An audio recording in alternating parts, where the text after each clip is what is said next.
Did you know that according to recent studies, nearly 60% of families find it challenging to maintain a nutritious diet amidst their hectic schedules? Yep, you heard that right. But fear not, because today we are going to dive into the world of nutrition and meal planning for busy families. Hello, everybody. I'm Swati Gupta, your parenting coach and expert, and I have been on a mission to help families like yours navigate the maze of meal planning and nutrition with ease. Now, let's picture this. It's 6 p.m., the kid is hungry, you are exhausted after a long day, and the last thing you want to do is spend hours in the kitchen trying to find out what to cook and what exactly need to cook, what exactly they need to eat, and the whole chaos. Sounds familiar? You are just not alone. This struggle is real for sure. So, in this podcast, you are going to learn some game changing strategies to revolutionize your family mealtime routine. From grocery shopping to simple meal preps, there are some hacks and tips we got you covered today. So let's get on to a small short story. Meet Gupta family. They were drowning in takeout menus and convenience foods, feeling overwhelmed by the chaos of their busy lives.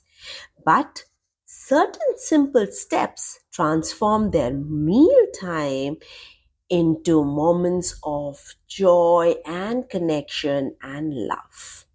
Number one, plan ahead. Spend about 10 to 15 minutes each week brainstorming the meal ideas and creating a shopping list. Trust me, this small investment of time will save your hours of stress later on. So we have a fridge magnet, and based on that, we do the month planning. So I'm just telling you to start off with a week planning. Once you know the week is sorted, then gradually you can graduate to month planning as well.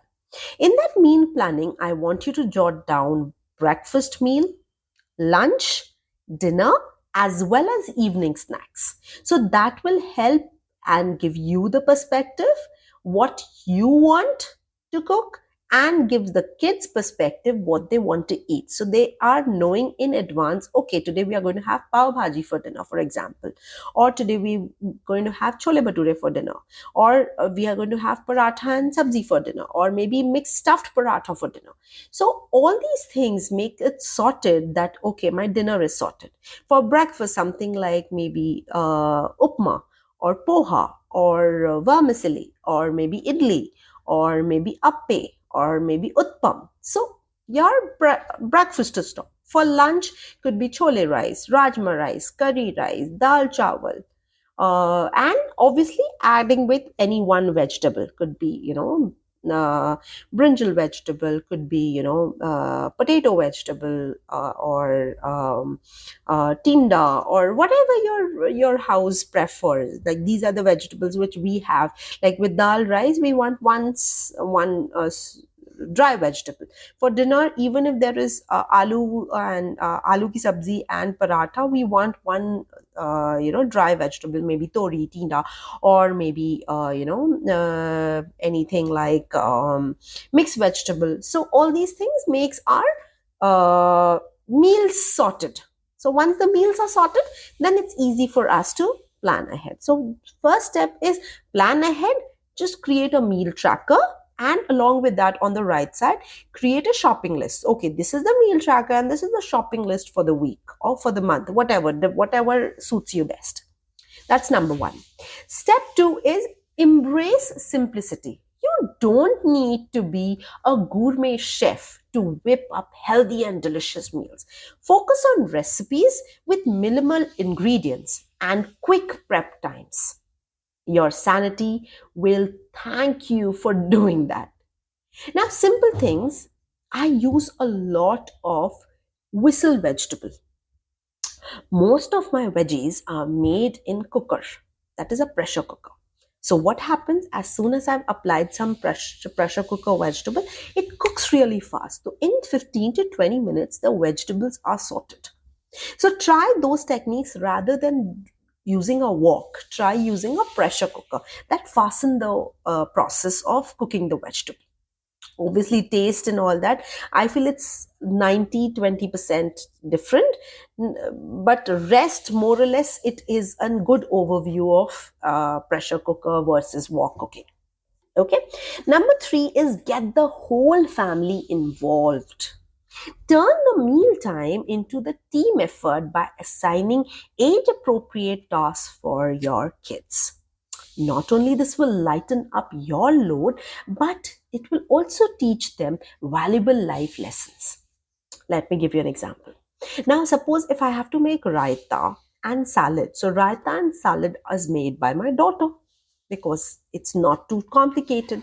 Now, laying out the table in terms of laying down plates and bowls and spoons have to be done by Ribhuff, as well as glasses of water is done by Ribhuff. So, those two things sorted.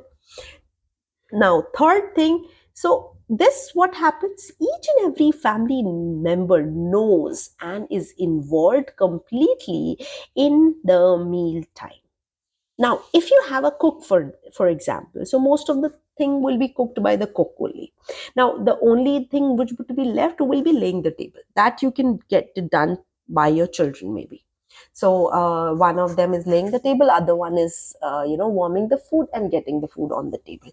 So that thing can be done by the kids, and I think that independence we should give to our kids so that they are able to understand the importance of involved cooking and involved in the family activities, in the household chores. And it's a very important life lesson and life skill, I think. And there you have it. So these 3 simple steps can transform your family mealtime routine from chaos to calm.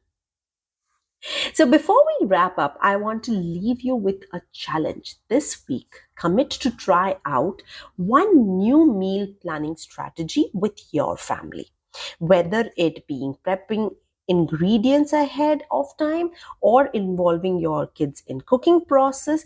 Every small step counts, and believe you me, just try this planner of what needs to be cooked for breakfast, lunch, evening snacks, dinner, and you will see how sorted and well arranged you are. Well, that's not all for today, folks. Remember, with a little bit of planning and a whole lot of love, you can nourish your family bodies and souls one meal at a time. Hope these steps helps, and if it does, don't forget to leave a comment and let me know which step worked the best for you. This is Swati Gupta signing off. Until next time, bon appetite, guys. Love you, everybody. Take care of yourself. Cheers to joyful parenting. See you.